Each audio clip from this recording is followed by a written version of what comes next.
Delhi master plan committee से जुड़े हुए जो लोग हैं हम उनसे बात करेंगे कि दिल्ली सरकार या केंद्र सरकार, कोई भी सरकार है, अपने क्षेत्र में काम करने के लिए मास्टर प्लान तो बना देती है, लेकिन वह एक छोटे से समय का बनाया जाता है कि जो 20 साल का मास्टर प्लान बनाया जाता है उस पर अमल नहीं होता। बात की जाए 2001 का मास्टर प्लान, 2021 का मास्टर प्लान, अब सरकार उन मास्टर प्लान को तो पूरा नहीं कर पाई और 2041 मास्टर प्लान पर तैयारी की जा रही है, बड़े बड़े उस पर काम किए जा रहे हैं कि अब तक 2041 यानी जो 40 सालों का मास्टर प्लान को लेकर के काम किया जा रहा है उसमें क्या अभी कमियां हैं, क्यों सरकार अपनी पुराने मास्टर प्लान को पूरा नहीं कर पाती और आने वाले मास्टर प्लान पर काम कर देती है। हम इनसे खुद बात करेंगे। भूपेंद्र जी, सरकार लगातार मास्टर प्लान बनाती है, बड़े बड़े दावे किए जाते हैं अपने क्षेत्र दिल्ली या किसी भी देश राज्य को सुधारने के लिए, लेकिन कहीं ना कहीं सरकार अब बैकफुट पर आ जाती है मास्टर प्लान बनाने के बाद। क्या वजह है?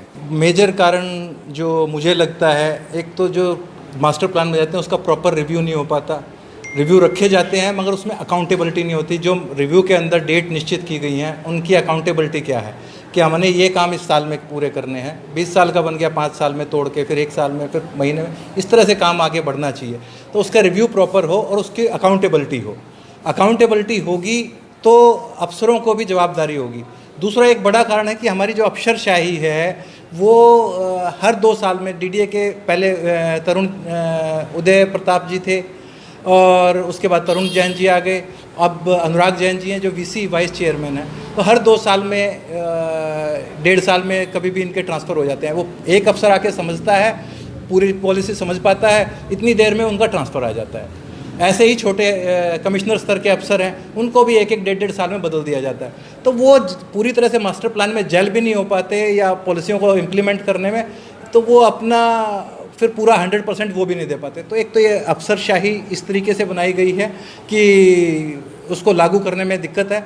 दूसरी, अफसरों की अकाउंटेबिलिटी हो। आपको 5 साल के अंदर ये नहीं हुआ तो क्यों नहीं हुआ है, वो अकाउंटेबिलिटी, उसका जवाबदारी बने कि भाई ये काम होना चाहिए था। कोई टाइम लिमिट हो, टाइम बाउंड तरीके से इस सारे मास्टर प्लान को बढ़ाया जाए। तो 20 साल का जो मास्टर प्लान बनाया जा रहा है वो 50 साल का ही बना देते जब भी ये लागू नहीं हो पाते इस तरह, जिस तरीके से तर्ज पे चल रहे हैं। अगर इसको रेगुलर अकाउंटेबिलिटी हो और इसके अंदर सिस्टम से अगर चला जाए तो ये जो 20 साल का प्लान है, मेरा मानना है कि 10 साल में भी 80, 70, 90% पूरा कर देंगे। जी, जैसे बात की जाए भी जो दिल्ली, जो मेन दिल्ली मानी जाती है, लुटिन जोन है, वो अंग्रेजों ने 100 साल का मास्टर प्लान लेके करके काम किया था और आज भी वो दिल्ली दिखाई देती है। तो कहीं ना कहीं दिल्ली और देहात के इलाकों को लेकर के मास्टर प्लान बनाया जाता है। एक का बात की जाए 2001 का मास्टर प्लान बनाएगा, उस पर काम नहीं हुआ। 2021 का बनाएगा, उस पर काम नहीं। सरकार अगले मास्टर प्लान में पिछलों को मर्ज कर देती है, लेकिन उन पर भी अभी सरकार की भी कोई जवाबदेही नहीं है। जनता परेशान है और क्या लगता नहीं कि सरकार को एक बड़े स्केल पर मास्टर प्लान लेकर के काम करना चाहिए? क्या बनाया छोटा, इम्प्लीमेंटेशन नहीं होगी, जिम्मेवारी सुनिश्चित नहीं होगी अफसरों की, जो भी लोग जनप्रतिनिधियों की, उनकी जिम्मेवारी सुनिश्चित नहीं होगी। 100 साल का भी बनाया मगर वो इम्प्लीमेंटेशन ही ना हो तो उससे फ़र्क नहीं पड़ेगा। जो अंग्रेज़ों की भी जो बात कर रहे थे उसमें एक प्रॉपर ऑर्गेनाइज तरीके से सारा स्ट्रक्चर किया जाए और उसको जिम्मेवारी सुनिश्चित की जाए तो वो प्लान लागू भी होंगे और आगे भी बढ़ेगा। और दिल्ली का जो विकास है, जैसे गांव का जो विकास है जो बाधित हो रहा है, प्लान पेपरों में बहुत सारे हैं, बहुत सारी स्कीम्स हैं, मगर वो ग्राउंड पे इम्प्लीमेंट नहीं होती। ये हमारा दुर्भाग्य है कि हम उसको, या हमारे देहात के लोग नहीं करवा पा रहे, अफसर नहीं कर रहे, या आपके पॉलिटिकल पैशन नहीं है। अगर दिल्ली के लोगों के पास, अफसरों के पास, या आपके हमारे जो कोई भी एक वीसी हिसाब हैं, या हमारे जो जनप्रतिनिधि दिल्ली के जो भी लोग हैं, एलजी साहब हैं या केंद्र सरकार है, एक बार ठान लेवे, उसके अंदर पैशन हो दिल्ली को बनाने का, तो कोई कीमत नहीं है कि ये अच्छी दिल्ली ना बन पाए। एक शानदार वर्ल्ड क्लास सिटी बन सकती है।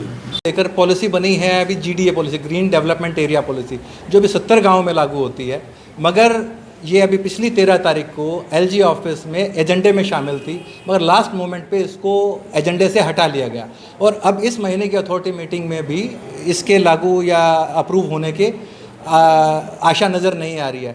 तो ये पॉलिसी बन गई मगर इसको इम्प्लीमेंट करने के लिए ये पहले जो 2013 में पॉलिसी बनी थी वो अब तक डेफर हो गई थी।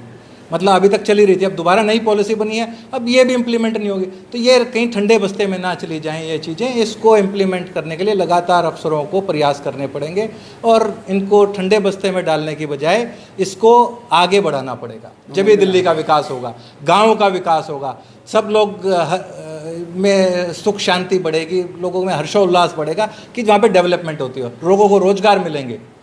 तो वो एक इम्पॉर्टेंट पॉइंट है। जो पॉलिसी बन गई है उनको इम्प्लीमेंट तो कीजिए, कागजों में रखने से कोई फ़ायदा नहीं है। इस पे इतने साल काम हुआ और अब फिर वहीं पे खड़ी गई। 2013 में खड़ी हो गई थी, अब फिर 2021 में आकर भी हम वहीं पे खड़े हुए हैं। दिल्ली को एक अच्छी और सुंदर दिल्ली बनाने के लिए जो मास्टर प्लान तैयार किए जाते हैं, उनको लेकर के दिल्ली के जो अफसर हैं, अधिकारी हैं, सरकार है, सबकी एक जिम्मेदारी तय होनी चाहिए और एक समय पर उसमें काम दिखाने की जो इच्छा शक्ति है वो अगर दिखाई जाए तो दिल्ली को बहुत ही सुंदर दिल्ली बनाया जा सकता है। साथ ही जो भूपेंद्र सिंह बजाड़ है, इनका कहना है कि सरकार काम करने के लिए नीति बनाती है, कागजों पर बहुत काम किए जाते हैं लेकिन धरातल पर कोई काम नहीं किया जाता, जिसकी वजह से खुद अफसरों को इसका श्रेय लेना पड़ेगा और उनके आगे बढ़कर के अपना इनिशिएटिव दिखाना पड़ेगा। तभी दिल्ली के लिए जो मास्टर प्लान बनाया जा रहा है वह काफी काबिल होगा और उसके बाद दिल्ली एक स्वच्छ और सुंदर दिल्ली नजर आएगी। अमित त्यागी, ईटीवी भारत, दिल्ली।